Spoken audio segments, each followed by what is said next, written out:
Bonjour, est-ce que vous m'entendez? Confirmez-moi par message, s'il vous plaît.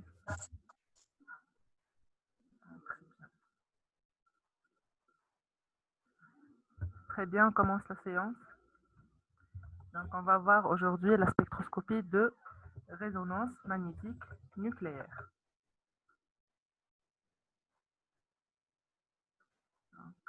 La résonance magnétique nucléaire RMN est l'une des méthodes spectroscopiques d'analyse de la matière basée sur l'absorption d'un rayonnement lumineux situé dans la gamme de fréquences radio par un noyau atomique dans un champ magnétique fort. Alors, pour commencer, il s'agit d'une spectroscopie d'absorption. Donc, l'absorption se fait par le noyau des atomes.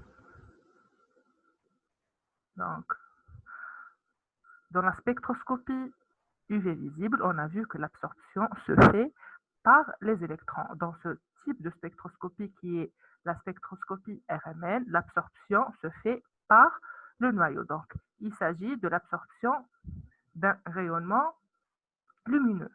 Donc, il s'agit de quel type de rayonnement lumineux?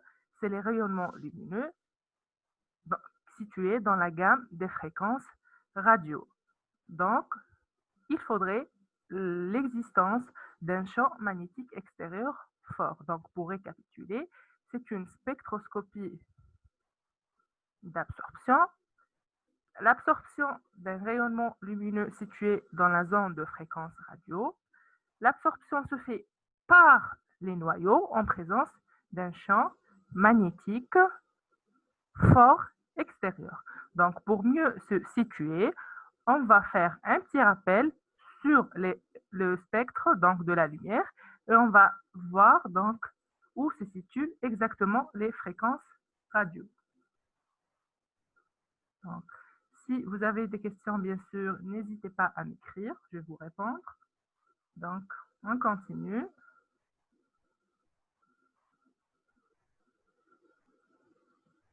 Donc, on a ici le spectre de la lumière. On voit que les fréquences radio, en anglais radio frequency, se situent en dernier lieu par rapport à l'échelle des longueurs d'onde, wavelength.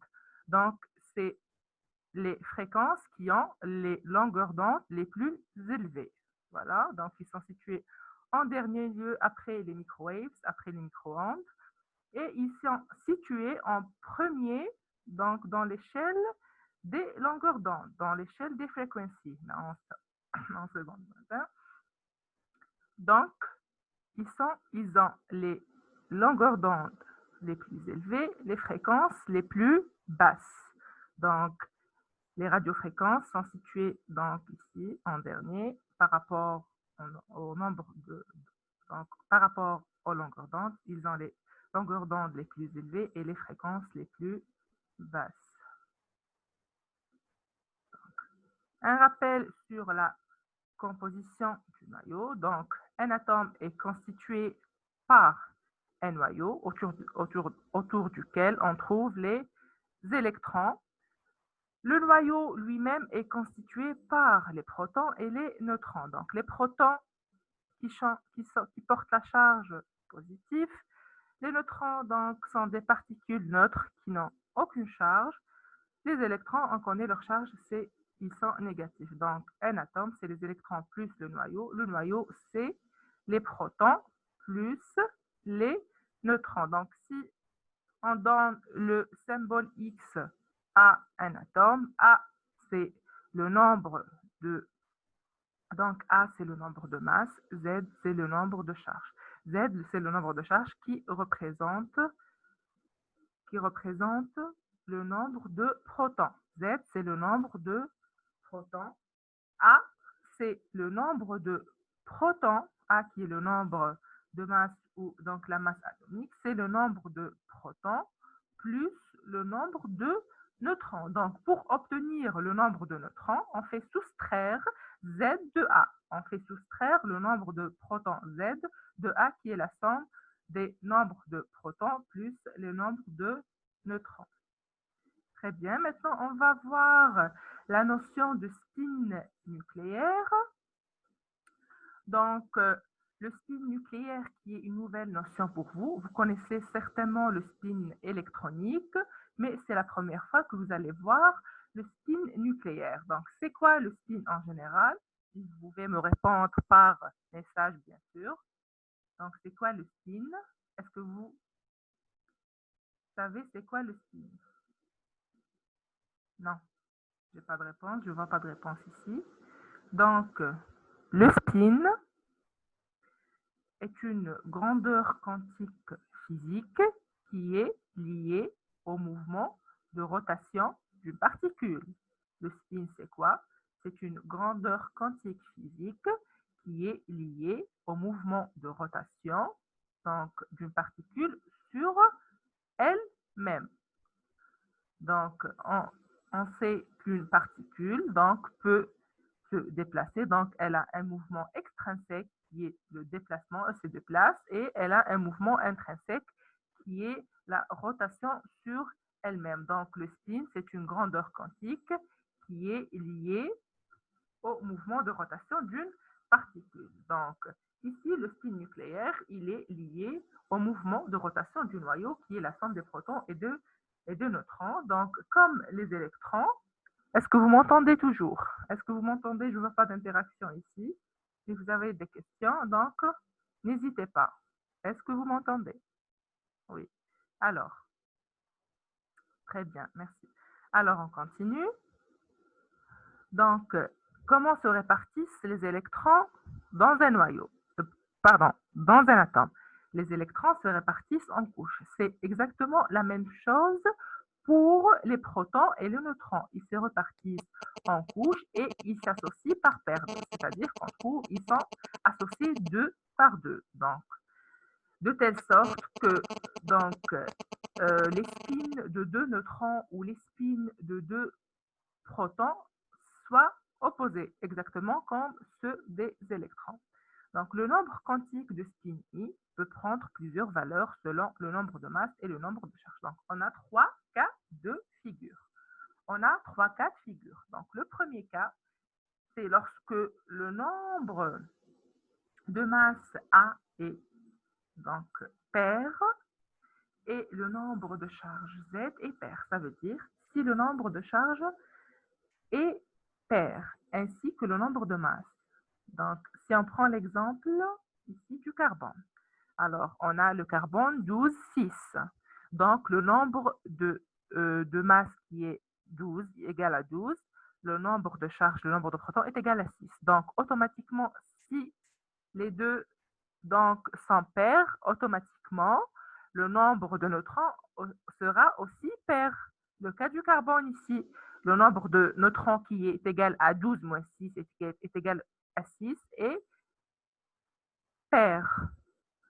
Donc, ici, le spin sera nul. Pourquoi? Parce qu'ils sont associés deux par deux. Donc, on a donc trois paires de protons et trois paires de neutrons.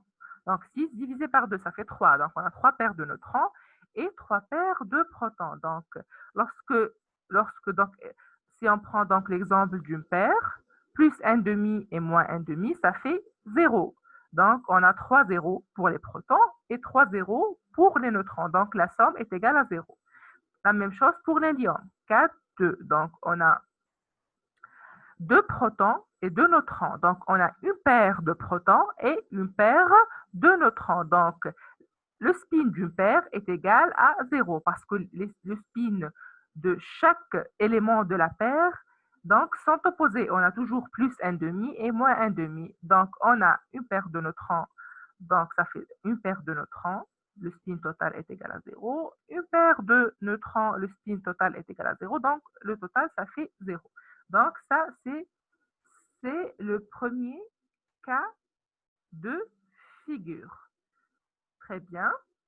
Deuxième cas de figure, c'est lorsque le nombre de masses est pair et le nombre atomique est impair. Donc, si le nombre atomique est impair, donc, deuxième cas de figure, c'est lorsque le nombre de masses est pair et le nombre de charges, ici c'est une erreur, excusez-moi, je vais ensuite donc la corriger. si le nombre de masse est pair et le nombre de charge est impair. Donc, automatiquement, le nombre de neutrons sera impair. Ici, si on prend l'exemple de l'azote,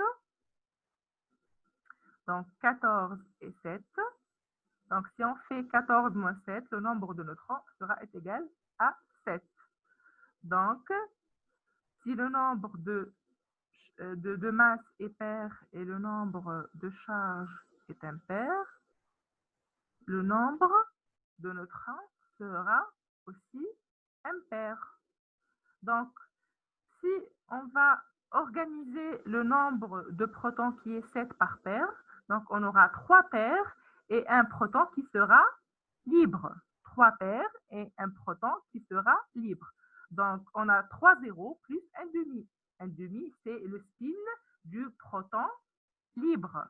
Pareil pour le neutron. On aura 3 paires, donc 0 en total, et le demi du neutron libre. Donc, un demi plus un demi, ça fait au total 1. Donc, le spin de ce type de noyau, c'est-à-dire les noyaux qui ont un nombre de masse pair et un nombre de charge impair, est un nombre entier, c'est-à-dire 1, 2, 3, 4, 5, etc. Dernier cas de figure, c'est lorsque le nombre de masse est impair.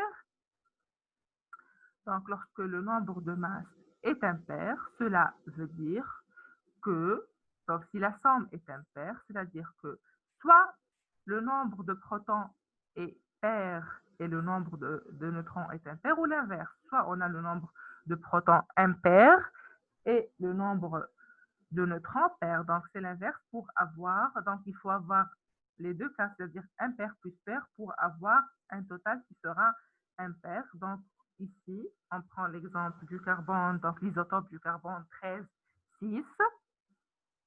Donc, on a 6 protons ici. Donc, on a 6 protons et 7 neutrons.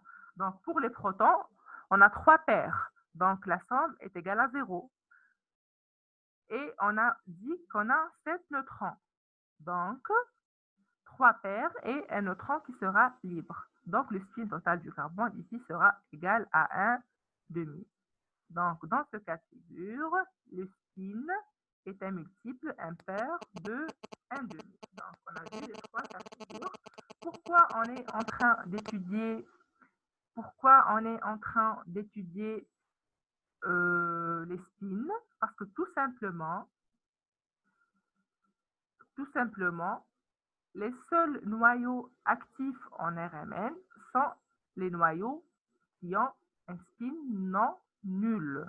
Donc, pour qu'un noyau soit visible en RMN, pour qu'un noyau soit détectable en RMN, il faut qu'il y ait un spin non nul. Donc, on peut conclure ici que l'hélium 4,2, l'oxygène 16,8, le carbone 12,6 ne sont pas actifs en RMN, contrairement à l'isotope du carbone 12,6, donc on a l'isotope 13,6 est actif, on a l'hydrogène, le proton, l'hélium, l'azote, etc. Donc, on va voir si on a des questions concernant le spin. Oui, oui, je vais les ajouter tout de suite. Donc, il y a des étudiants qui attendent. Donc,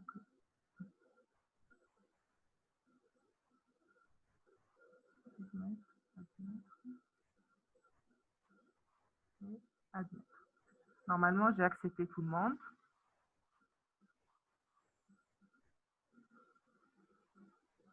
Donc, est-ce que vous avez des questions concernant le spin?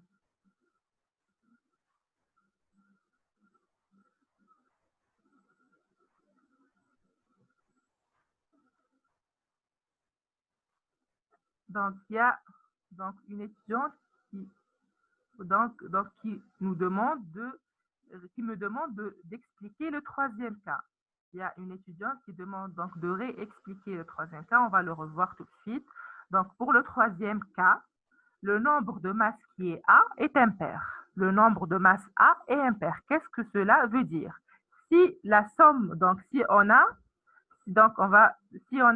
A plus B est égal à C, A plus B est égal à C, C est impair. Donc, l'un des constituants de C, c'est-à-dire A ou B, doit être impair. Donc, c'est le cas du carbone 13,6 ici. Donc, le nombre de masses du carbone est égal à 13. A est égal à 13. Le nombre de protons est égal à 6. Donc, le nombre de neutrons est impair ici. 13 moins 6, ça fait combien? Ça fait 7. Donc, pour le spin des protons, donc on a 6 protons. Ils vont s'organiser par paire, donc on aura 3 paires. Donc, 3 paires. Donc, chaque paire, donc plus 1 demi et moins 1 demi, ça fait 0. Donc, on a 3 zéros. Donc, pas de spin pour les protons. Mais pour le neutron, donc, ils sont combien les neutrons? Ils sont 7. Donc, on a 3 paires et un neutron qui sera libre. Donc, son spin, donc un neutron qui sera non apparié. Son spin sera égal à 1 demi. Donc, le spin total ici du carbone sera égal à 1 demi. J'espère que vous avez compris. Donc, il y a une deuxième question, RMN pour les spins non actifs. Non, on ne dit pas RMN pour les spins non actifs. Donc, on a des spins nuls et des spins non nuls. Donc, pour le premier cas, ici, lorsque le nombre de charges est pair et le nombre de masses est pair,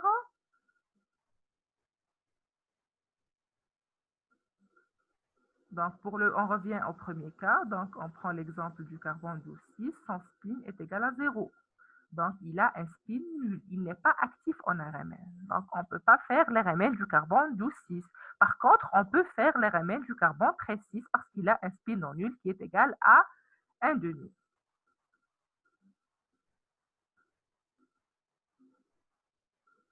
Donc, si vous n'avez plus de questions concernant le spin, on passe.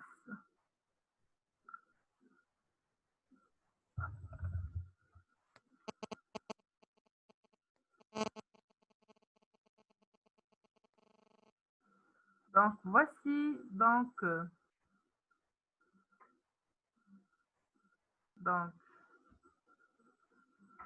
une étudiante qui demande pourquoi le bord, on revient, pourquoi le bord 11 a un spin est égal à 3 sur 2. On a dit pour le troisième cas de figure, le spin est un multiple impair de 1 demi, c'est-à-dire il peut être égal à 1 demi, 3 sur 2, 5 sur 2. Donc par rapport à 3 sur 2 et 5 sur 2, ça c'est par rapport à la disposition dans les orbitales. C'est par rapport à la disposition dans les orbitales. Donc, un D, 2D, un D, pardon, un S, etc., etc. Donc, vous n'êtes pas censé savoir donc, la distribution dans les orbitales. Ce que vous devez savoir, c'est, donc, vous pouvez, donc, ce que vous devez savoir, c'est bien est-ce qu'il a un spin nul ou non nul. Donc, le premier cas de figure, donc, lorsque vous avez des atomes qui ont un nombre de charges pair et un nombre de masses pair, vous allez conclure facilement que c'est des noyaux qui ne sont pas détectables en RMN. Par contre, pour le deuxième et le troisième cas, soit qu'il soit donc un nombre entier ou un multiple impair de 1 demi, peu importe 3 sur 2, 5 sur 2 ou 1 sur 2, donc ça ne va pas influencer sur votre interprétation du spectre RMN. Donc, j'ai dit que c'est en relation avec les orbitales.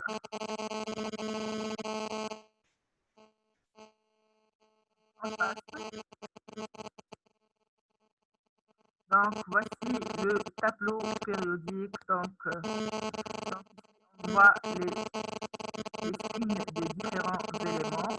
Donc, on voit le spin des différents éléments. Donc, on montre les différents isotopes naturels de spin non nul et potentiellement actifs en RMN. Donc, ici, donc, on doit se fixer sur un seul noyau. Donc, on doit se fixer, on ne peut pas faire l'RMN de plusieurs noyaux en même temps. On ne peut pas faire les spectres RMN de plusieurs noyaux en même temps. Donc à partir de maintenant, on va se concentrer sur l'RMN du proton, c'est-à-dire l'RMN de H. L'RMN H, l'RMN du proton. Donc, à partir de maintenant, on va étudier. Ah, le son n'est pas clair. Donc, c'est sûrement la connexion qui est instable. Donc, la connexion doit être... Et comme ça, est-ce que vous m'entendez? Est-ce que vous m'entendez comme ça? Est-ce que c'est mieux?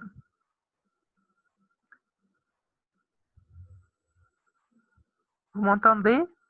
Oui. Ok, merci.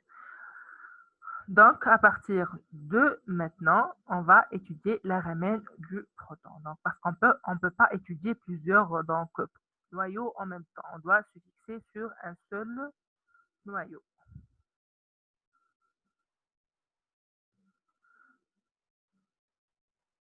Donc, on va voir les propriétés cinétiques et magnétiques. Donc, jusqu'à maintenant, on est en train de voir les généralités qui vont nous aider à étudier les spectres RMN. Donc, le spin, on a dit que le spin est une propriété physique quantique qui est due donc au mouvement de la particule et exactement à son mouvement de rotation. Le spin est associé à un moment cinétique I qui résulte de la rotation du noyau sur lui-même. Donc, le spin est associé au moment cinétique. Donc, et le moment cinétique va créer ce qu'on appelle le moment magnétique.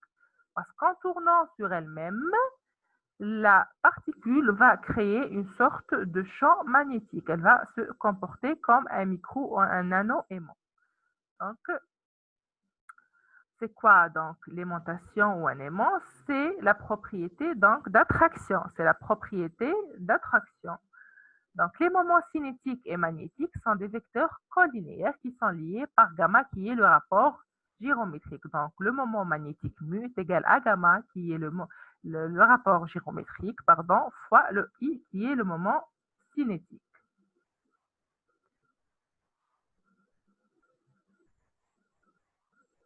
Donc, le spin est associé à un moment cinétique I qui résulte du noyau. Donc, de la rotation du noyau sur lui-même, le noyau de spin non nul, bien sûr, en tournant autour d'un axe, il va créer un champ magnétique.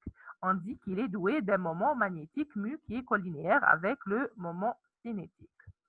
Donc maintenant, on va voir le comportement des particules douées de spin en absence et en présence d'un champ magnétique extérieur.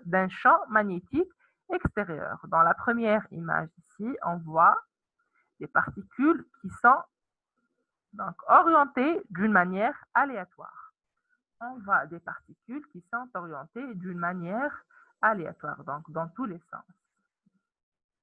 Ici, c'est en absence d'un champ magnétique extérieur. Donc, les spins ont en orientation aléatoire et qui n'est pas stable, qui varie en permanence. Donc, d'un point de vue énergétique, on dit que les noyaux forment une population qui est dans un état dégénéré. Donc, l'état dégénéré, c'est en absence d'un champ magnétique extérieur. Donc, ils sont comment? Les particules, ils sont orientées d'une manière aléatoire et leur orientation change en permanence. Contrairement au deuxième cas de figure, c'est-à-dire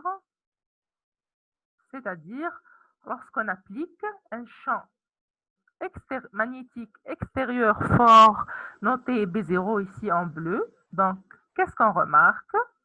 Donc, que les particules vont prendre deux orientations possibles. Parallèles avec le champ électrique. C'est le cas de ces deux particules, celle-là et celle-là, ont pris une orientation parallèle avec le champ électrique extérieur et une position antiparallèle, c'est-à-dire dans le sens inverse du champ électrique. Donc, c'est le cas de ces quatre particules. Donc, c'est le cas des quatre particules du milieu. Est-ce que vous voyez la souris, le pointeur de la souris? Est-ce que vous voyez le pointeur de la souris?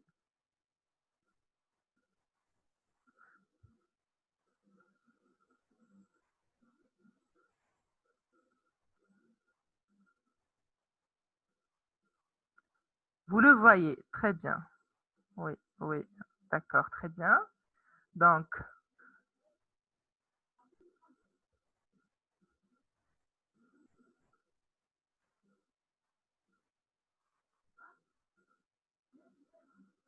on était là.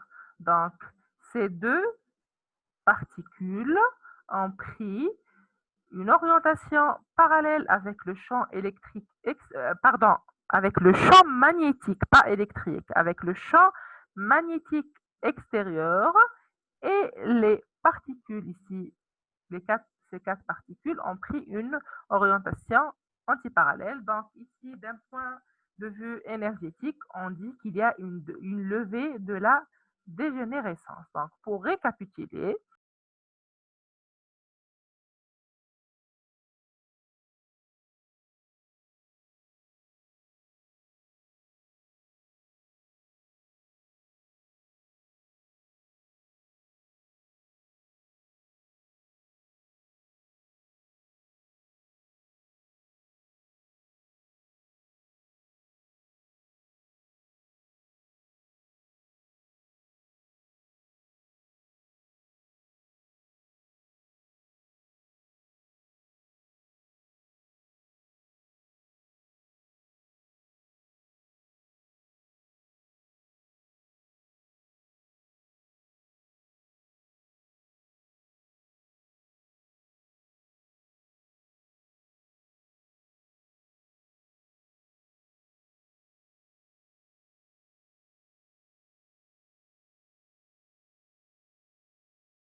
est-ce que vous m'entendez?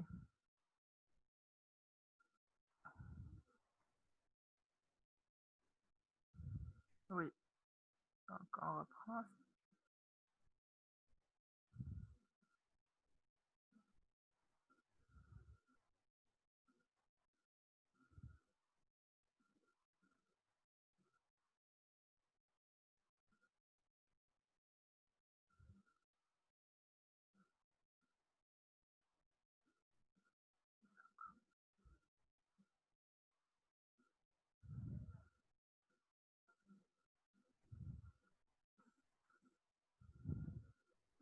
Donc, si on applique un champ magnétique intense, H0, on remarque qu'il y a apparition de deux populations avec chacune des spins opposés. Donc, on a deux.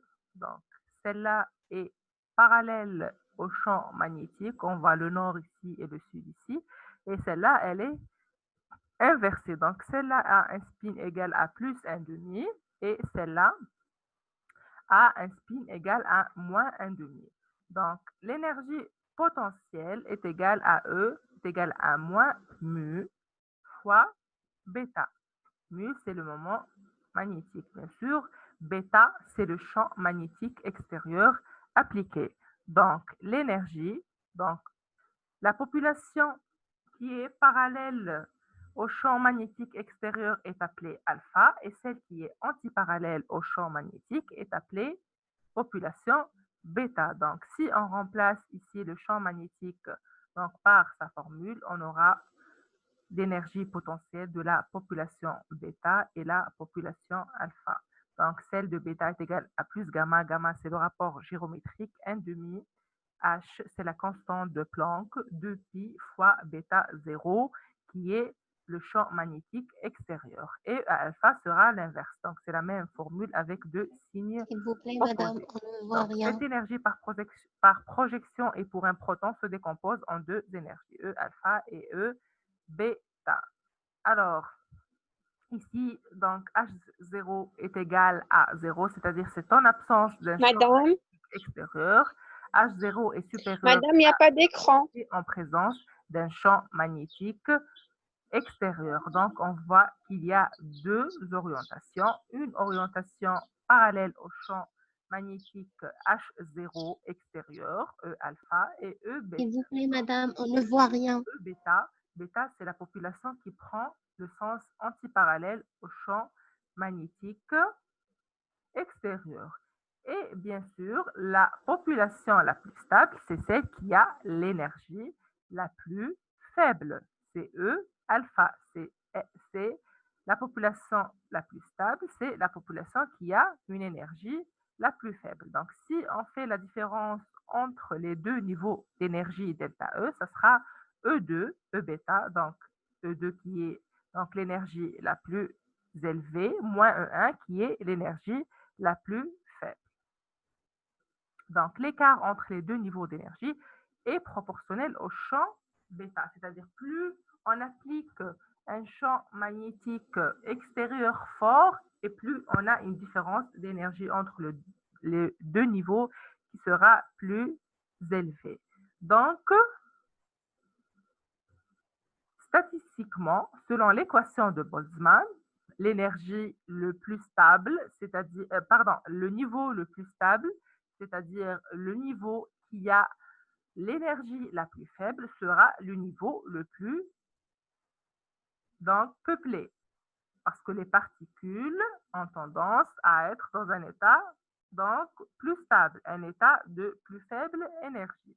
Donc, ici, le rapport R, donc si on calcule le rapport R par la loi de Boltzmann, R c'est quoi? C'est N2 sur N1. N2, c'est quoi? C'est le nombre de particules donc, dans l'état 2, c'est-à-dire le moins stable, l'état d'énergie le plus élevé, et N1, c'est le nombre de particules dans l'état de plus faible énergie, l'état le plus stable. Donc, on trouve un rapport égal à 0,99. Un rapport inférieur à 1. Qu'est-ce que cela veut dire? Cela veut dire que N1 est supérieur à N2. Cela veut dire que N1 est supérieur à N2. C'est-à-dire que le nombre de particules dans la population du dessous est supérieur au nombre de particules dans la population du dessus. Donc, la plus de l'énergie la plus forte et la moins stable.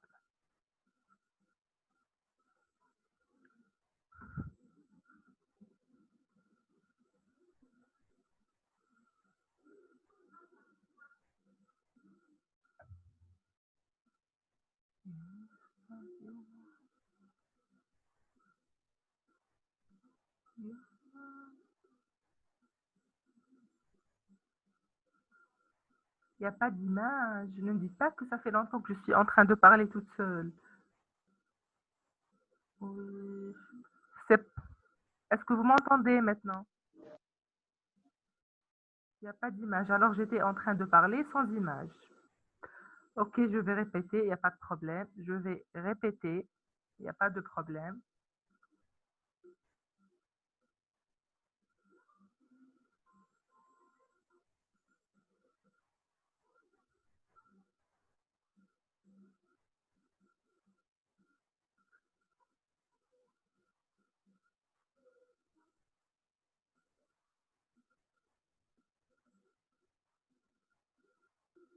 Est-ce que vous voyez l'image maintenant? Est-ce que vous avez l'image?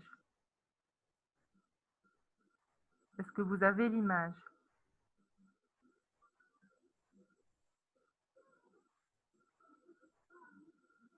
Oui, vous l'avez. Donc, on reprend, c'est pas grave.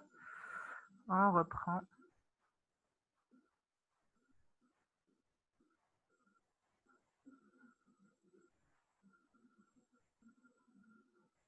Donc, on était là. On était là. Donc, on reprend.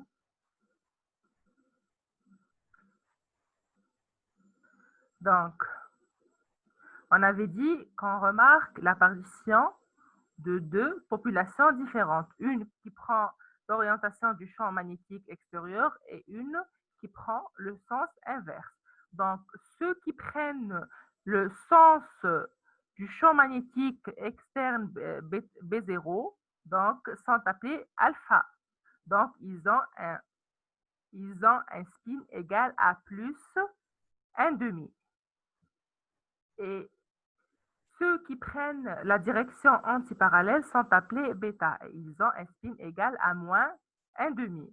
Alors, l'énergie potentielle est égale à E moins mu. Mu, c'est le moment magnétique, fois bêta. Donc, si on remplace mu par son équivalent, on aura E bêta et E alpha. E bêta et E alpha. Donc, E bêta, c'est l'énergie de la population bêta. E alpha, évidemment, c'est l'énergie de la population alpha. Donc, E bêta est égal à plus gamma 1,5 H sur 2pi fois bêta B0. H, c'est la constante de Planck. Gamma, c'est le moment, donc c'est le rapport gyrométrique et B0, c'est le champ magnétique extérieur. E alpha, c'est moins gamma, c'est tout simplement l'inverse parce qu'ils ont des spins différents. 1, 1, donc bêta, c'est un spin moins 1,5, donc moins 1,5 avec le moins ici, donc ça sera plus. Et pour alpha, ils ont un spin égal à plus 1,5, donc plus et moins, ça sera moins. Donc si on fait la différence entre les deux, donc si on fait la différence entre E alpha et E bêta, ça sera E2 parce que c'est l'énergie la plus élevée, la moins stable, moins E1 ou E alpha. Donc la différence entre les deux niveaux d'énergie sera égale à gamma H sur 2pi fois B0. Donc plus le champ magnétique extérieur est intense et plus la différence entre les deux niveaux sera plus grande. Donc, on va voir la répartition où... Donc, j'ai une question, je crois. De quelle flèche vous parlez? Pourquoi la flèche est dirigée dans la même direction? Attendez.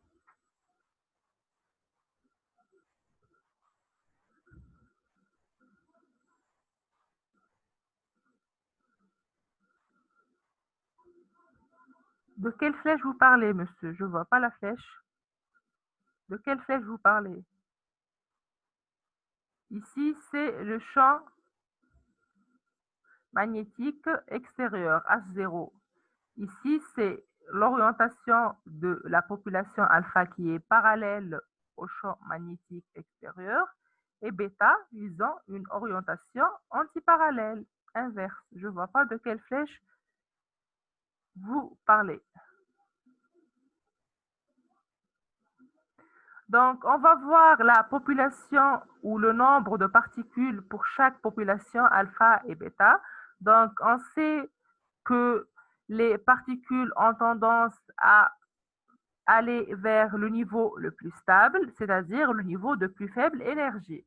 Donc, ici, dans ce cas, donc si on se confie à cette règle, la population, donc alpha, va compter plus de particules que bêta parce que c'est celle qui occupe le niveau le plus stable, le niveau de plus faible énergie. Donc, si on calcule le rapport de la population alpha et bêta par la loi de Boltzmann, donc R est égal à N2 sur N1, donc est égal à exponentielle moins delta E kt. Delta E, on a dit que c'est la différence d'énergie. Donc T, c'est la température et K en Kelvin et K, c'est une constante. Donc N2 sur N1 est égal à 0,99. Qu'est-ce que ça veut dire? Ça veut dire que N1 est supérieur à N2. Et effectivement, donc N1, c'est la population alpha qui est plus peuplée que la population bêta. Donc maintenant, on va voir le principe de la détermination des spectres RMN. Maintenant, on va voir le principe. Après, c'est l'appareillage. Et enfin, on va voir les différentes caractéristiques qui vont nous permettre donc de déchiffrer un spectre RMN. Et enfin, on va voir quelques exemples. Donc, on a fini avec les généralités. Donc, quel est le principe de détermination d'un spectre RMN? On a dit que la spectroscopie de résonance magnétique nucléaire, c'est l'absorption d'un rayonnement situé dans la gamme de fréquences radio par le noyau, par le noyau en présence d'un champ magnétique fort. Donc,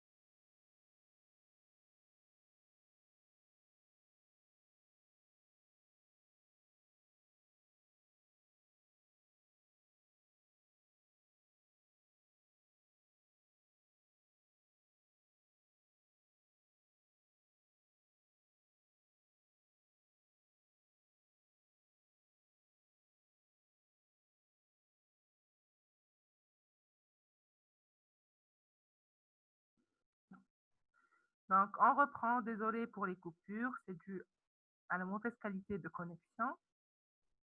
Donc, on reprend. Donc, on a terminé avec les généralités. Maintenant, on va entrer dans le vif du sujet et on va voir comment on détermine les spectres RMN.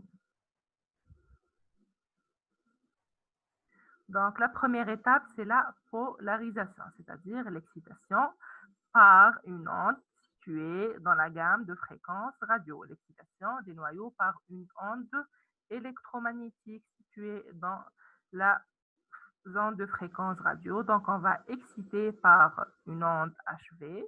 Donc, en présence d'un champ, bien sûr, magnétique extérieur, on voit qu'il y a uniquement deux orientations possibles des noyaux.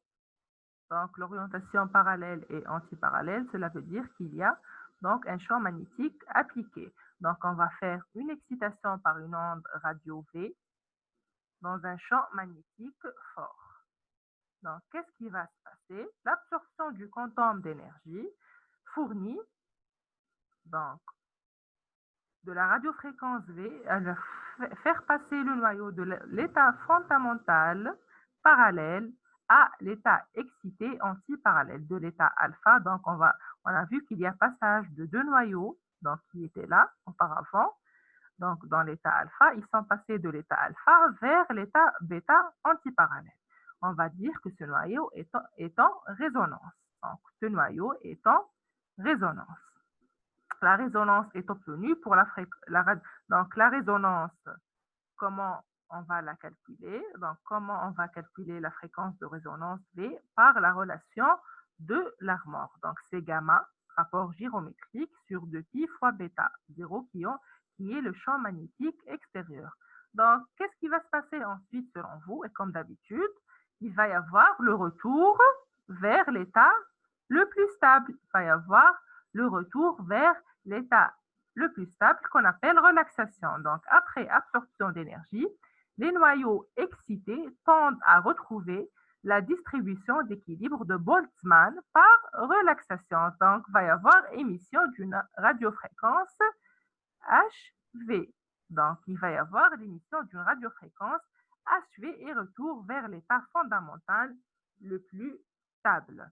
Donc, lorsque l'excitation cesse, le retour à l'équilibre se fait avec rétablissement de la répartition initiale de la population des deux états de spin. Donc, si on récapitule, qu'est-ce qu'il y a? Il y a donc excitation, résonance, puis relaxation et retour vers l'état fondamental avec émission d'une donc radiofréquence V. Donc, maintenant, on va voir l'appareillage. De quoi on a besoin? D'un aimant. Pourquoi un aimant? Pourquoi on a besoin d'un aimant? Donc, pour appliquer le champ magnétique extérieur indispensable pour l'opération, on a un porte-échantillon dans lequel on va disposer donc l'échantillon à étudier, un émetteur de radiofréquence donc pour l'excitation et un récepteur de radiofréquence donc pour recevoir et quantifier la radiofréquence après émission et un enregistreur et un intégrateur bien sûr. Donc première étape, j'ai une question là. Est-ce que vous pouvez répéter le principe brièvement? Oui, bien sûr. Donc, le principe de la résonance magnétique nucléaire passe par trois étapes. Donc, la première étape est sûrement l'excitation. Donc, je vais reprendre aussi avec les images, comme ça sera plus clair.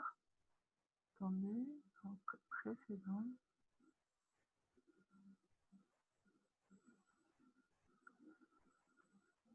Donc, première étape, c'est la polarisation ou l'excitation. Donc, on a des noyaux pour lesquels on a appliqué un champ magnétique fort extérieur. Les noyaux donc vont se disposer dans deux orientations possibles. Ils ne sont pas dégénérés. Donc, on a le V de la dégénérescence en application d'un champ magnétique fort. On a deux orientations possibles. L'orientation parallèle de plus basse énergie est plus stable et l'orientation antiparallèle, donc qui est située dans un niveau d'énergie plus élevé. Donc, si on applique une radiofréquence, Donc, si on applique une radiofréquence, une onde électromagnétique située dans la zone de fréquence radio, elle va être absorbée par ces deux noyaux. Donc, qu'est-ce qui va se passer? Ces deux noyaux vont absorber de l'énergie. Ils vont passer de l'état le plus stable, de plus faible énergie alpha, vers l'état bêta, vers bêta. On voit qu'ils sont passés ici. Donc, lorsqu'ils passent ici, on dit que les noyaux sont en résonance. On dit que les noyaux sont en résonance. Cette fréquence de résonance peut être calculée par la relation de Larmor. Donc, maintenant, qu'est-ce qui va se passer? Il va y avoir retour vers l'état le plus stable. Donc, le retour vers l'état le plus stable ou la relaxation va s'accompagner. Donc, pour qu'ils reviennent à l'état le plus stable, ils doivent libérer l'énergie qu'ils ont absorbée. Donc, ils vont émettre une onde qui est toujours située dans les radiofréquences. C'est tout. J'espère que c'est clair maintenant. Donc, pour la mise en œuvre expérimentale, donc, on va insérer donc, notre échantillon. Donc, j'ai une autre question. Oui, merci. Donc,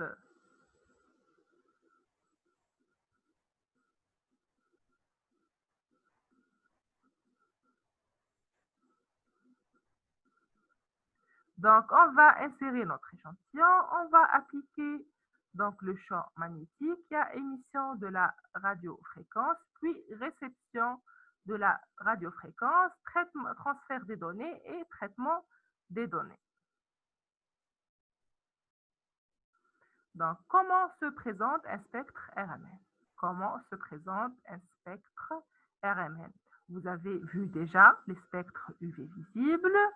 Vous avez vu les spectres de l'infrarouge. Ici, on a des spectres totalement différents. Donc, les spectres RMN sont très différents des spectres infrarouges et des spectres UV visibles. Donc, ce spectre RMN est constitué de plusieurs signaux. Donc, ici, on a 3 signaux. 1, 2 et 3.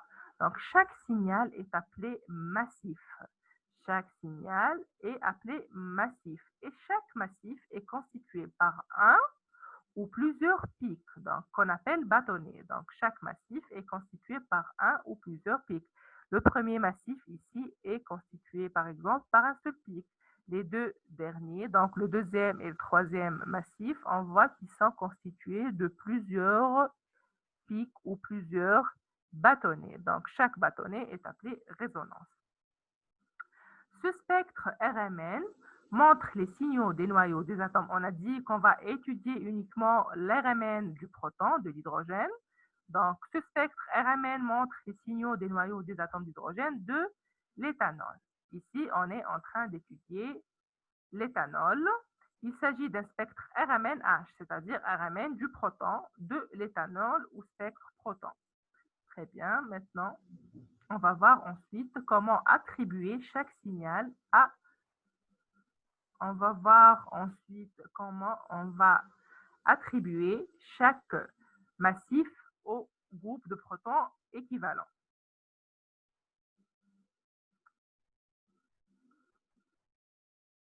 Donc, on a remarqué qu'un spectre RMN présente différents pics.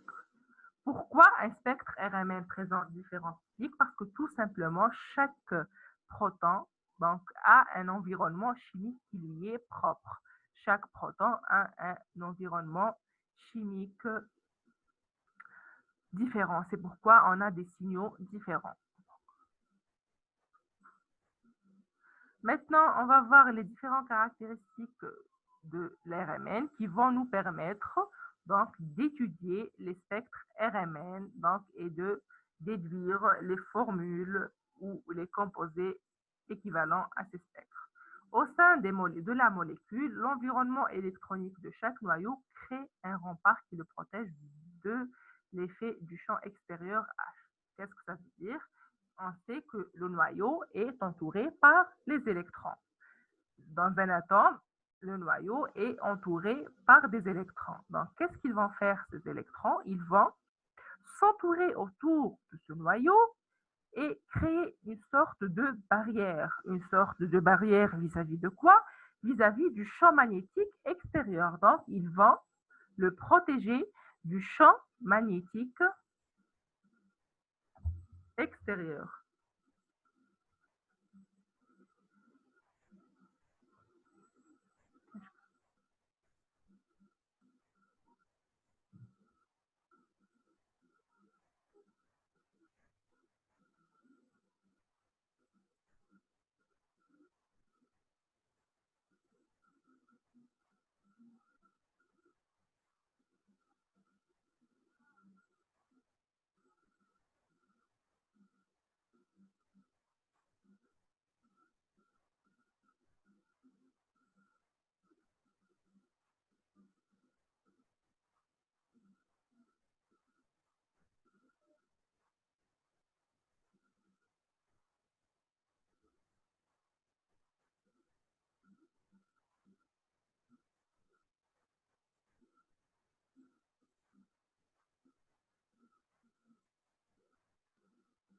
Allô, allô, vous êtes là? Alors, qu'est-ce qu'on disait? Qu'est-ce qu'on disait? Madame, je n'ai rien compris. Qu'est-ce que vous n'avez pas compris? Alors, je reprends la constante d'écran. C'est quoi la constante d'écran? Donc, on a dit que donc, les noyaux au sein d'une molécule sont entourés par les électrons. Ça, c'est clair. Donc, lorsqu'on applique un champ magnétique extérieur, donc, ces noyaux-là vont s'entourer, pardon, ces électrons vont s'entourer des noyaux et ils vont faire une sorte de barrière. Une sorte de barrière contre qui? Contre le champ magnétique extérieur. Contre le champ magnétique extérieur. C'est ça un rempart. Un rempart, c'est quoi? C'est une sorte de barrière, donc, contre qui? Contre le champ magnétique extérieur appliqué. La circulation des électrons de liaison crée, donc, en entourant le noyau, donc la circulation des électrons, elle va créer une sorte de champ induit qu'on va appeler petit h, qui va s'opposer au passage de H+, qui est le champ magnétique extérieur à travers la molécule. Donc, qu'est-ce qui va se passer lorsqu'on applique donc un champ magnétique extérieur? Les électrons de la molécule vont venir entourer les noyaux et créer une sorte de champ de faible intensité qu'on appelle champ induit petit h. Ce champ va protéger donc le passage ou s'opposer au passage du champ magnétique extérieur à travers la molécule. Est-ce que c'est clair maintenant? Donc, est-ce que c'est clair?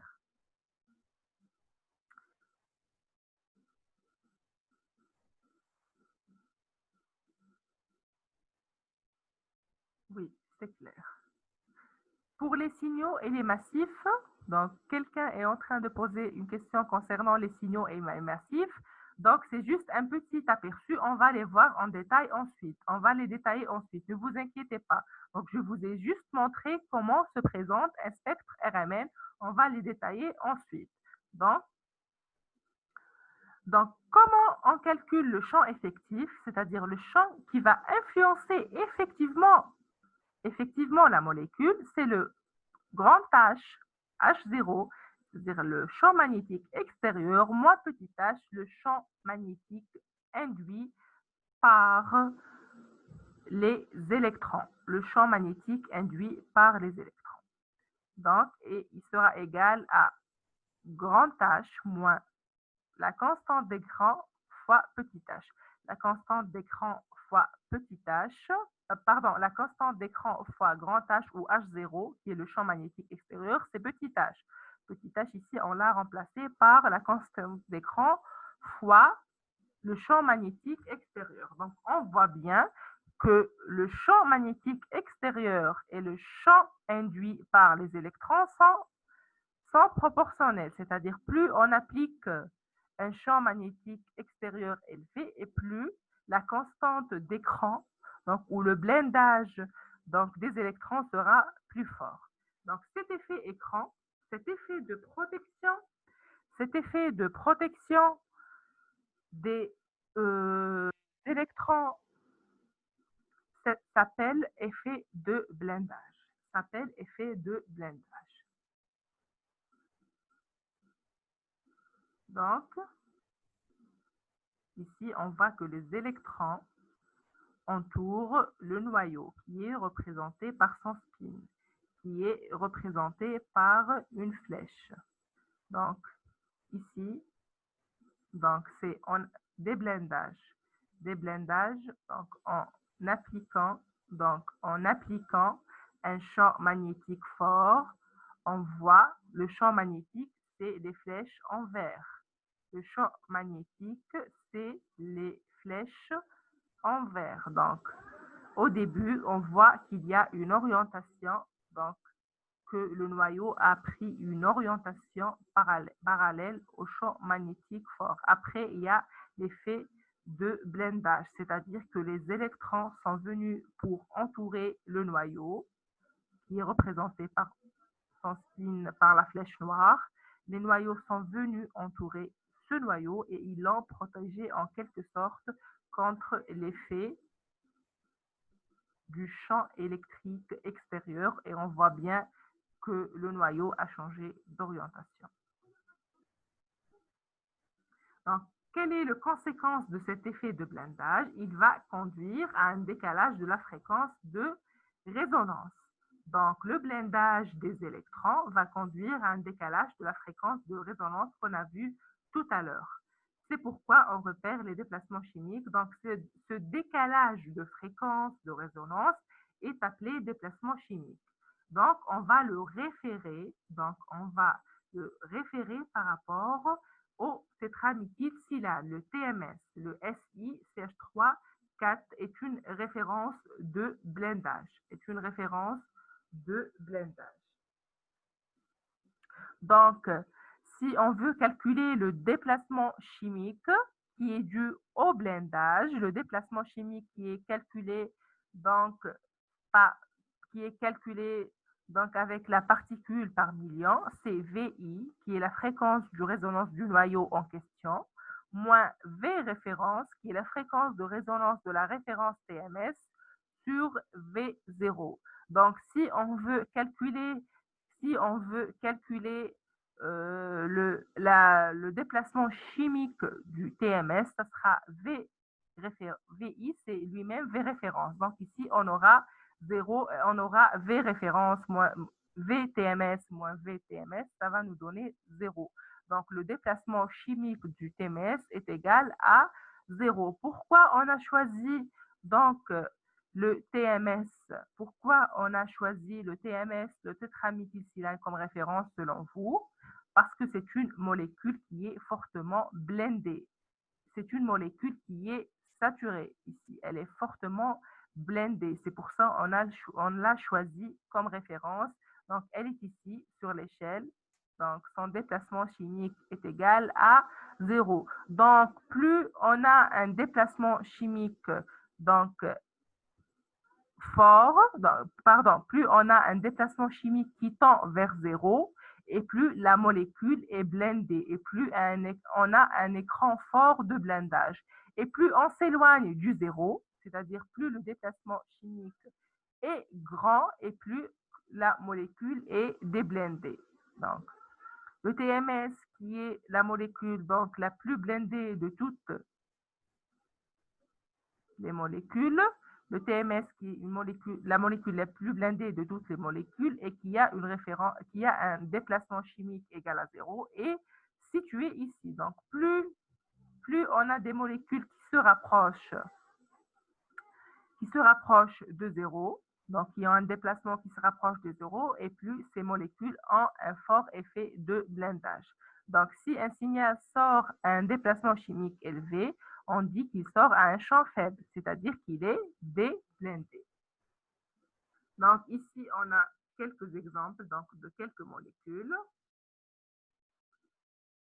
Donc, on voit que plus les molécules sont saturées et plus ils ont un déplacement chimique qui se rapproche de 0, qui se rapproche de celui du TMS. Donc, quel est l'intérêt de déplacement chimique? Ils vont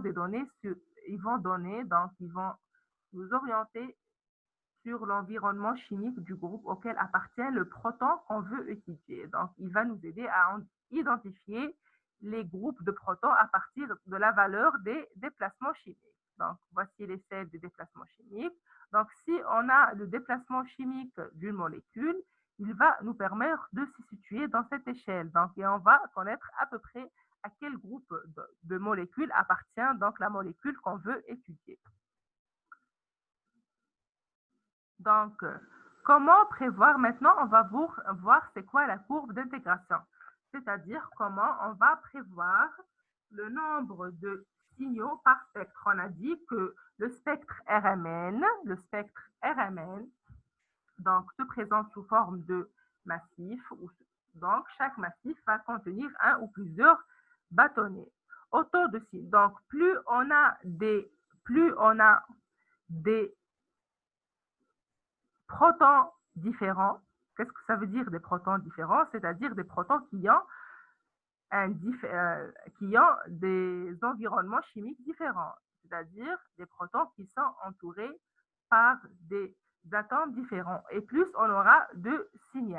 Donc, la courbe d'interprétation, on a dit que chaque massif contient plusieurs signaux. La courbe d'intégration va nous permettre de calculer combien de protons il y a dans chaque signal. Si on prend l'exemple de cette molécule, donc cette molécule, donc on a combien de groupes de protons? On a le proton, donc on a dit que on va classer les protons selon leur environnement chimique. On a un proton qui est lié donc à l'oxygène, le proton de l'hydroxyde, on a le proton du CH2, et deux protons du CH2, et on a les protons du cycle aromatique. Donc, si je vous pose une question, on a combien de groupes de protons, c'est-à-dire combien de protons différents?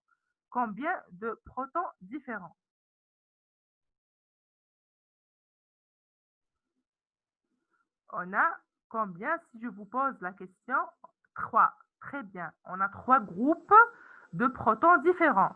Donc, le H ici, le proton de l'hydroxyde, il a un environnement chimique tout à fait différent des deux protons du CH2, et les protons du cycle aromatique ont un environnement chimique totalement différent des deux précédents. Donc, on a 3 groupes de protons différents.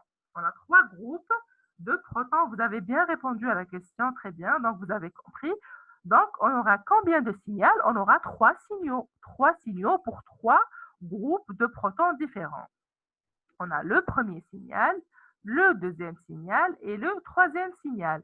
Maintenant, il faut savoir à quel signal appartient chaque groupe.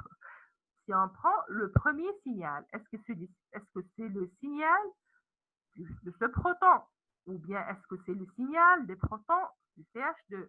Est-ce que c'est le signal des protons du cycle aromatique? Donc, comment on va le savoir? On va le savoir grâce à la courbe d'intégration. Qui va nous permettre de calculer pour chaque signal combien de protons pour chaque signal. Donc, voici la courbe d'intégration. Elle est là en noir. Donc, ça, c'est la courbe d'intégration. C'est une donnée. Donc, dans les exercices, c'est une donnée. La courbe d'intégration est une donnée. Donc, on a 3 paliers. Premier palier, 35 mm pour le premier signal. Deuxième palier, 14 mm. Et troisième palier, 7 mm. Donc, il y a une règle par l'intermédiaire de laquelle on peut calculer combien de protons pour chaque signal. N, c'est-à-dire protons pour chaque signal, est égal à H fois grand N sur H. Donc, H, c'est la hauteur totale de la courbe d'intégration. Donc, ici, la hauteur totale de la courbe d'intégration, c'est 35 plus 14 plus 7. 35 plus 14 plus 7, ça fait combien? Ça fait 56 mm. C'est grande H, c'est la hauteur totale de la courbe. Donc, grand N, c'est le nombre total des protons. Donc, le nombre total des protons, on peut le calculer à partir de la formule de la molécule. Alors, on a un proton, 2, ça fait 3. Et les 5 protons du cycle aromatique, ça fait au total 8. 5 du cycle aromatique plus 2 du CH2 plus 1. Ça fait 8 protons total. Donc, on a jusque-là, on a la hauteur totale de la courbe, le nombre de protons total. Donc, petit h, c'est quoi? C'est la hauteur du palier étudié. Donc, si on prend la hauteur du premier palier, c'est-à-dire celle du premier signal, elle est égale à 35. Donc, le pic ici, ou le massif ici, à 7,28. Donc, il a un petit h où une hauteur du palier est égale à 35. Donc, si on applique la règle, donc ça sera 35 petit h fois le nombre de protons total qui est égal à 8 sur la hauteur grand H totale de la courbe d'intégration. Ça fait 5. Donc, ce premier signal est celui des 5. Donc, pour le premier signal, on a 5 protons. À votre avis, c'est lesquels? C'est les 5 protons du cycle aromatique. Donc, on va attribuer le premier signal aux protons du cycle aromatique. Donc, si on reprend l'opération avec le deuxième signal situé à 4,58 particules par million dans l'échelle des déplacements chimiques, on va refaire la même chose. Donc, 14, c'est la hauteur du palier de ce signal, fois 8 fois le nombre total des protons sur 56, la hauteur totale de la courbe, ça fait 2. Alors, le deuxième signal appartient au CH2. C'est le groupement qui a 2 protons. Et par élimination, le troisième signal, c'est celui de l'hydrogène de l'hydroxyde. Donc, si vous voulez vous assurer, vous pouvez répéter la même opération en appliquant la règle. Et effectivement, on obtient un proton. Donc, c'est le proton de l'hydroxyde. Est-ce que vous avez des questions concernant la courbe d'intégration? Est-ce que c'est clair?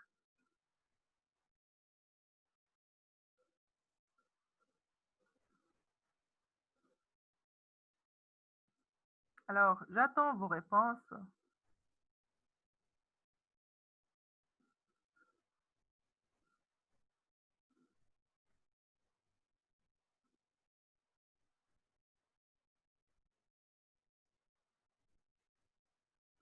C'est clair, donc oui, c'est 8 protons. Oui.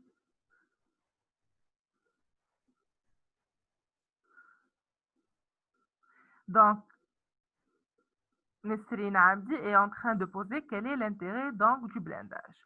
L'intérêt, donc, c'est quoi la conséquence du blindage? La conséquence du blindage, c'est le déplacement chimique. Donc, le déplacement chimique, son intérêt, il va nous situer sur l'échelle du déplacement chimique pour savoir à quel groupe appartient le signal RMN, tout simplement. Donc, la conséquence du blindage, c'est le déplacement chimique. Le déplacement chimique va nous aider à interpréter les spectres RMN. J'espère que c'est clair pour vous. Donc, on passe. Donc, maintenant, on a vu le blindage, le déplacement chimique et ses conséquences. Maintenant, on va voir la notion du couplage spin-spin. On va voir la notion du couplage spin-spin, donc, qui est responsable des motifs des signaux, de la multiplicité des signaux. Qu'est-ce que cela veut dire? On a dit que chaque massif, chaque signal contient un ou plusieurs pics. On appelle ça multiplicité du signal. Alors, lorsqu'on a un seul pic, le massif est appelé singulier. Lorsqu'on a 2 doublés, lorsqu'on a 3 triplés, quadruplés, et etc. Donc, l'intérêt de l'étude du couplage spin-spin, c'est connaître combien de pics ou de bâtonnets ou de résonances on a dans un signal. Donc, quelle est l'origine du couplage spin-spin ou la multiplicité des signaux? C'est l'interaction des noyaux voisins. C'est l'interaction des noyaux voisins. Ici, on a 2 protons voisins, 2 noyaux voisins. Ils vont interagir l'un sur l'autre. Ils vont s'influencer de façon réciproque. Donc, HA va influencer l'orientation de HB et HB va aussi influencer l'orientation de HA. Cela va être observé sur le spectre par la multiplicité du signal. Donc, on a ce qu'on appelle la règle des n plus 1. Lorsqu'un proton H est couplé avec un proton équivalent, son signal est éclaté en n plus 1 ré. Qu'est-ce que cela veut dire? Cela veut dire si un proton n'a pas de voisin, c'est-à-dire il a 0 voisin, n0, donc il sera donc présenté dans le spectre par un seul pic. Si le proton en question a un seul voisin, donc son signal sera observé en deux bâtonnets. On aura deux raies ou deux bâtonnets qu'on appelle doublés, etc. Si le proton en question a deux voisins, c'est-à-dire deux voisins, quand on dit voisin, c'est toujours par rapport au proton. S'il a deux protons voisins, donc son signal sera traduit par 3 pics, et etc. Donc, on prend ici l'exemple de la molécule CH2, du groupement CH2, CH3. On prend l'exemple du groupement CH2, CH3. Donc, si on prend le groupe de protons équivalents H2 ici, ceux du CH2, ils ont combien de voisins? Ils ont 3 protons voisins. Donc, leur signal sera traduit par 4 pics. N plus 1. N, c'est le nombre de voisins qui est égal à 3. Plus 1, ça fait 4. Pour les protons du CH3, ils ont combien de voisins? Ils ont 2 voisins. Donc, 2 protons. Donc, leur signal sera constitué de 3 pics. 2 plus 1. Donc, on distingue le couplage homonucléaire, c'est-à-dire de même type de noyau, celui qu'on vient de voir, et celui hétéronucléaire, donc deux noyaux différents. Ce qui nous intéresse, nous, c'est le couplage homonucléaire, c'est-à-dire, comment dirais-je, j'ai perdu le mot, l'influence des protons sur leurs protons voisins. Le couplage spin-spin est à l'origine du décomposition du signal, c'est-à-dire la multiplicité du signal. Donc ici, on a un signal qui a un seul bâtonnet, c'est-à-dire que le proton en question n'a pas de voisin. Ici, on a un doublé, 2 pics, c'est-à-dire qu'il a un seul voisin. Ici, 3 pics, il a 2 voisins. Ici, on a 4 pics, c'est-à-dire que le proton en question a 4 pics, c'est-à-dire qu'il a 3 voisins. Donc, la multiplicité est déterminée par le nombre de protons voisins. Ainsi, un proton voisin donne un doublé, alors que 2 protons voisins vont donner un triplé. Donc, la multiplicité pour un proton est égale à n plus 1 pic. Est-ce que c'est clair pour le couplage spin-spin? Est-ce que c'est clair pour le couplage spin-spin et le nombre de protons voisins? Est-ce qu'on peut passer à autre chose?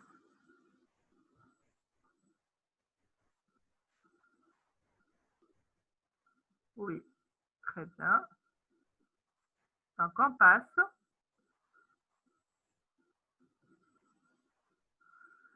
Les pics d'un multiplé sont espacés d'une quantité J. Donc, on a dit que dans un massif, on a plusieurs pics. Donc, la distance qui sépare deux pics est appelée constante J, constante de couplage. C'est la différence de fréquence entre les composants du pic. C'est la différence de fréquence entre les composants d'un pic exprimé bien sûr en Hertz. Donc maintenant, on va voir comment on interprète les spectres. Donc, qu'est-ce qui va nous aider à interpréter les spectres?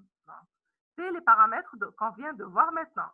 La courbe d'intégration et les déplacements chimiques, la multiplicité des signaux, donc la courbe d'intégration va nous permettre de calculer combien de protons pour chaque signal. La multiplicité des signaux va nous aider à savoir combien de voisins à le proton en question et la table de déplacement chimique, bien sûr. Donc, c'est quoi des protons équivalents? On a dit que c'est des protons qui ont un environnement chimique identique. Est-ce que, donc, par exemple, pour cette molécule, on a combien de protons équivalents? Pour la première molécule, on a combien de protons équivalents? Donc, ici, tous les protons ont le même environnement chimique. Le CH3 ici et CH3, cette molécule est symétrique. Cette molécule, donc si on fait un plan de symétrie ici, qui est le plan de rotation, on voit que la molécule est symétrique. Donc le CH3 ici et le CH3, ils ont le même environnement chimique, c'est-à-dire que tous ces protons sont équivalents. Alors, on va obtenir combien de signaux? On va obtenir un seul signal dans le spectre RMN. Si on passe à la deuxième molécule, alors on a CO, CH2, CH3, CH2, CH3. Donc, on remarque que ces protons, H1, H2 et H3, H4, H5 et H6 ont le même environnement chimique. Donc, tous les deux sont ici, ils n'ont pas de voisin à droite. Donc, ici et ici, ils n'ont pas de voisin. Et ici, ils ont le même voisin qui est le CH2. Donc, c'est pour ça, CH1, CH2, CH3, CH4, CH5, CH6 et H6, pardon, ont le même environnement chimique. Donc, c'est des protons équivalents. Donc, pareil pour HA, HB, HC et HD. Donc, ici, leur voisin, c'est le CO. Et de part et d'autre, ils ont les CH3 comme voisins. Donc, ces 4 protons en rouge sont équivalents. Donc, on a combien de protons équivalents dans cette molécule? On a 2 protons équivalents, c'est-à-dire qu'on va obtenir 2 signaux RMN. On passe à la dernière molécule. Donc, on voit que chaque groupe de protons a un environnement chimique différent. Le CH3 ici n'a pas le même environnement que les protons en rose ici n'ont pas le même environnement que les protons en bleu. Ici, ils ont comme voisin, donc là, les protons en rose ont comme voisin le CH2. Donc ici, non, ils ont comme voisin l'azote. Donc ce n'est pas le même environnement. Pareil pour les protons en noir, celui en vert et ceux en rouge. Chaque groupe de protons ici ont un environnement chimique différent. Donc, on aura des signaux, 5 signaux différents autant que de groupes de protons différents. Ici, on l'a déjà vu, la règle de multiplicité. Donc, on va vous donner comme exemple le spectre du 2-méthylpropane. Le spectre du 2-méthylpropane. Donc, comment on va interpréter ce spectre? Donc, ici, on a au préalable la molécule. Donc, on a combien, s'il vous plaît, pour le 2-méthylpropane 2-ol, on a combien de protons équivalents? Combien de groupes de protons équivalents? 2. Oui, 2, très bien. Donc, ces CH3 sont équivalents. Les 3 protons ici, ici et ici sont tous équivalents. Ils ont tous le même environnement chimique, contrairement au proton de l'hydroxyde. Il a un environnement chimique différent. Donc, on aura 2 signaux. On a 2 signaux autant que le nombre de protons équivalents. On a un signal et un deuxième signal. Maintenant, comment on va attribuer, est-ce que ce signal, est-ce que c'est celui de l'hydroxyde ou est-ce que c'est celui des CH3?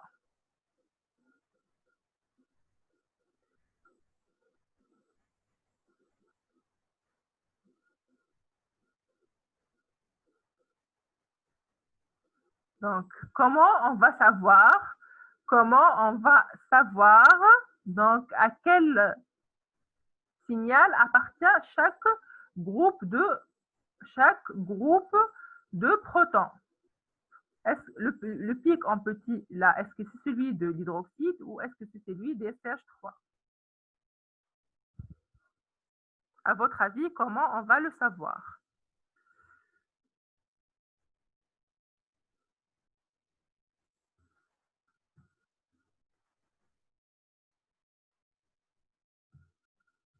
Je ne vois pas de réponse. Il y a une réponse. Donc, on applique la loi, donc la courbe d'intégration.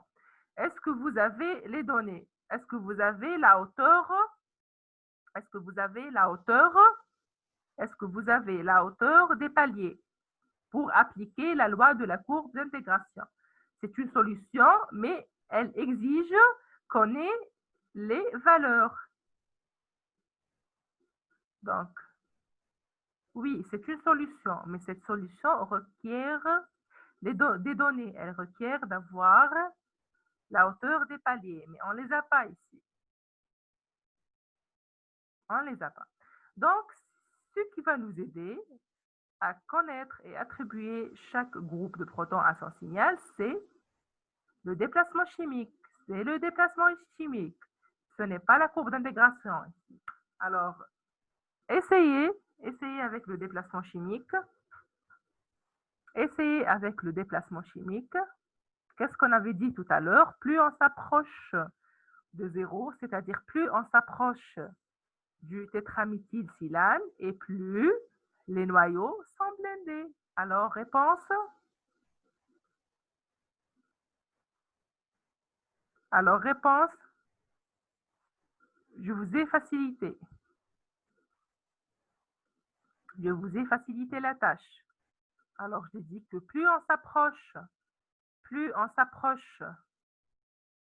de 0, c'est-à-dire du tétraméthylsilane, et plus le noyau est blindé. Donc, selon vous, quels sont les noyaux les plus blindés? Est-ce que c'est celui de l'hydroxyde ou celui des méthanes?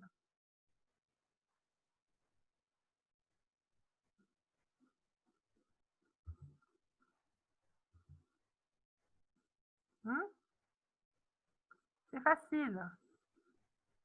Je vous ai donné la réponse. Oui. Donc, non. Quel est le... On a vu la structure de tétraméthylsilane. On a des CH3 partout. Alors, les CH3 sont plus blindés que le OH. Les CH3 sont plus blindés que le OH. Dans le CH3, on a 4 liaisons. Donc, la molécule est saturée. Par contre, le OH est insaturé. Donc, les CH3 sont plus blindés que le OH. Donc, ils auront une valeur de déplacement chimique plus proche de 0, plus proche du tétraméthylsilane. Donc, le deuxième pic est celui des CH3 et le premier pic, c'est celui du OH. Très bien. Oui, il y a Yasmine Boudebous qui nous a donné la réponse. Merci, Yasmine. Donc, on passe au deuxième. Sur quoi vous êtes basé?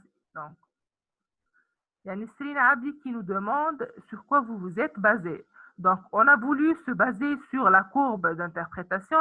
Vos camarades ont proposé une solution. Mais cette solution ne peut pas être appliquée. Pourquoi? Parce qu'on n'a pas les données. On n'a pas les données, on n'a pas la hauteur de la courbe d'intégration. Donc, si on avait les paliers, la hauteur des paliers, on aurait calculé, donc, par la règle qu'on a vue tout à l'heure, combien de protons pour chaque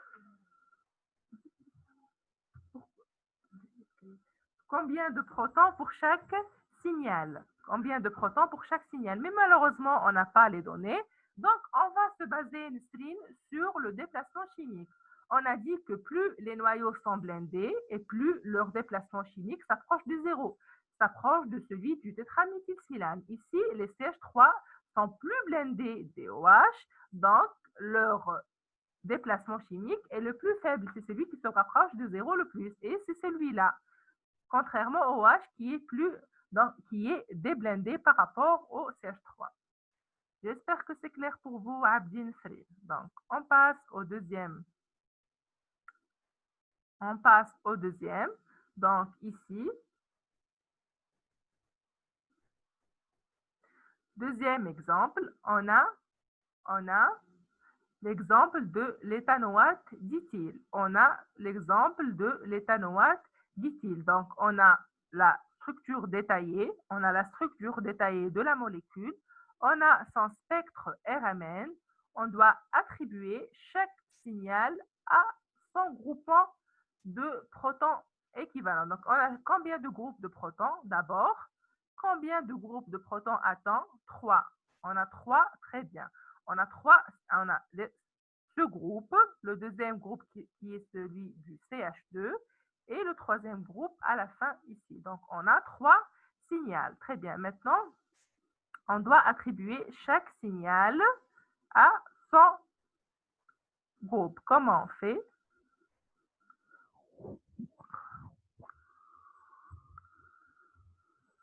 Donc, ici, en rouge, ici, 2, 3 et 3, c'est le résultat de la courbe d'interprétation. C'est-à-dire que ce signal appartient, oui, la relation de n sur 1. Mehdi est en train de dire qu'on peut appliquer la règle de 1 plus 1, c'est-à-dire la multiplicité ou le couplage spin-spin. Oui, c'est une solution. Mais ce n'est pas très clair. Hein. On ne peut pas calculer le nombre de bâtonnets facilement ici. C'est très étroit. C'est une solution valable, mais il faut zoomer. Ici, on ne peut pas zoomer. C'est un peu difficile de calculer, Mehdi, le nombre de bâtonnets. Donc, qu'est-ce qu'on fait? Ici, ils vous ont donné le nombre de protons pour chaque groupe. Bon, ils ont calculé, ils vous ont donné les résultats en rouge. 2, 3 et 3. 2 et 3 et 3. Donc, 2, c'est celui du milieu, effectivement. C'est celui du milieu et c'est le plus déblendé. Pourquoi c'est le plus déblendé? Parce que c'est le plus proche de l'oxygène. Maintenant, reste à identifier les deux derniers signaux. 3 et 3. 3 et 3. Donc, est-ce que le pic du milieu est celui du CH3 de droite ou du CH3 de gauche? Est-ce que le pic du milieu est celui du CH3 de droite ou de gauche? Donc, Mehdi est en train de dire et c'est celui du CH3 de droite. Pourquoi?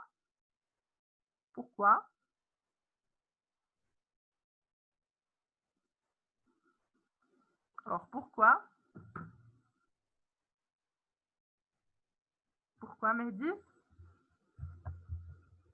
Oui. C'est le plus blindé. Très bien, c'est juste. Donc, c'est le plus blindé. Et aussi, il y a une autre chose. Qui nous indique que c'est celui de droite. Il y a un deuxième indice. Qui peut me donner le deuxième indice? Pourquoi le pic du milieu est du CH3 de droite? Ce CH3. Qui peut me donner le deuxième indice?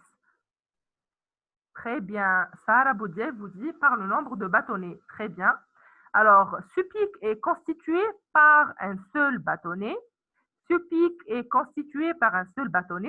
qu'il n'a pas de voisin. Et effectivement, les 3 protons du CH3 de droite n'ont aucun proton voisin. C'est pourquoi donc, le nombre de bâtonnets est égal à n qui est 0, 0 voisin, plus 1. Donc, on confirme que le pic du milieu est celui des CH3 de droite. Très bien, vous avez bien compris, je suis contente. Donc, on passe au troisième et dernier exemple. Plutôt, là, c'est l'avant-dernier. On a un autre pic. Donc, ici, on vous demande de nous donner la formule, la structure détaillée de ce composé. Donc, on vous a donné la formule générale. On vous a donné la formule générale. On vous demande de nous donner la structure détaillée. On vous demande la structure détaillée.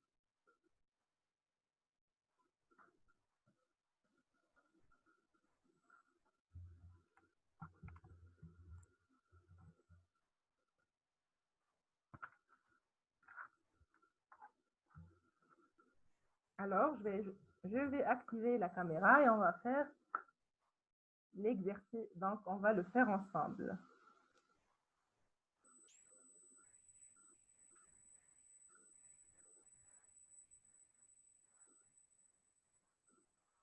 Donc, est-ce que vous voyez? Donc, on a C4. Donc, c'est facile de faire 4. Pas clair. Donc,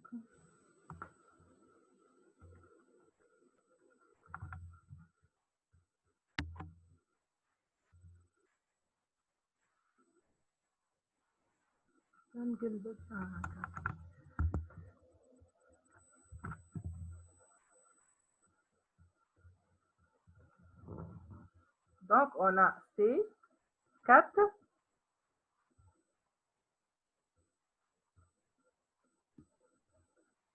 On a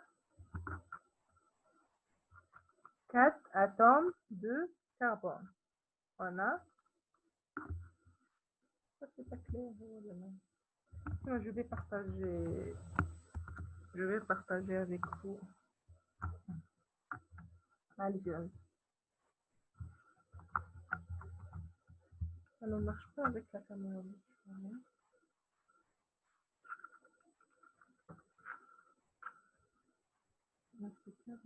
Donc, on a 4 atomes de carbone. C, C, C et C. Donc, on a 4 atomes de carbone.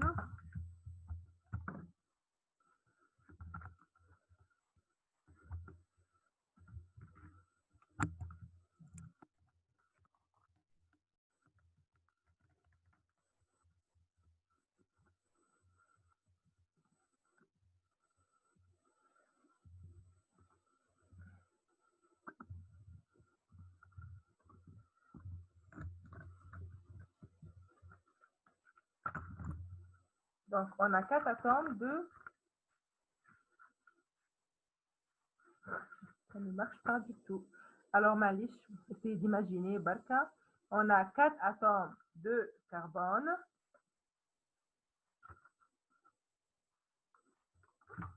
Ça ne marche pas du tout. Essayez d'imaginer la molécule. On a 4 atomes de carbone. On a 3 signaux. Si on dit qu'on a 3 signaux, qu'est-ce que cela veut dire? Qu'est-ce que cela veut dire? Ça veut dire qu'on a 3 groupes de protons équivalents. On a uniquement 3 groupes de protons équivalents. Et par contre, on a... Oui, donc j'ai une caméra là. Oui, on a 4 atomes de carbone différents. Très bien. On a 4 atomes de carbone et 3 groupements de protons équivalents. Ça veut dire qu'on a un carbone qui ne contient pas, de protons. On a un carbone qui ne contient pas de protons. Donc, un carbone qui est uniquement lié à l'oxygène. Donc, ici, on peut conclure facilement qu'il s'agit d'un cétone. Il s'agit, quel est donc le groupement fonctionnel qui ne contient pas de... Quel est le groupement fonctionnel qui ne contient pas de protons? C'est le cétone. C'est le cétone. Donc, on a un CO quelque part. Ça, c'est une première conclusion qu'on peut tirer. Donc, on a un CO. Donc, le groupement fonctionnel de cette molécule est un CO. Donc, le reste, ça va être quoi? Ça va être des CH3 et des CH2. Ça va être des CH3 et des CH2. Donc, les CH3 vont se placer où? Les CH3, automatiquement, ils vont se placer les CH3, ils vont automatiquement se placer où? Les CH3, ils vont se placer automatiquement ici. Les CH3 vont se placer automatiquement sur le côté. Donc, les CH3 vont se placer sur le côté, ici, de part et d'autre. Donc, on a les CH3 et un CH2 au milieu. Et on aura un CH2 au milieu. Effectivement, ici, donc on a trois groupements. Donc, on a celui du milieu, on a un sulfite. Donc, c'est un hydrogène, c'est un groupement d'hydrogène qui n'a pas de voisin. C'est celui-là, donc c'est le CH3 qui vient à côté, c'est le CH3 qui vient à côté du groupement fonctionnel CO. C'est le CH3 qui vient à côté du groupement fonctionnel CO. Donc, c'est les trois protons qui n'ont pas de voisin. C'est leur pic, c'est celui-là. C'est celui donc, du milieu. Donc, on a donc un deuxième signal ici qui est constitué de 4 bâtonnets, c'est-à-dire qu'il s'agit du groupement de protons qui ont 3 voisins. C'est qui? C'est les CH2 qui viennent à côté ici. C'est les CH2 qui viennent à côté du CO. Effectivement, ils ont 3 voisins. Donc, leur massif sera constitué de 4 bâtonnets. Donc, ils sont deux. On a deux ici qu'on a obtenu par la courbe d'intégration.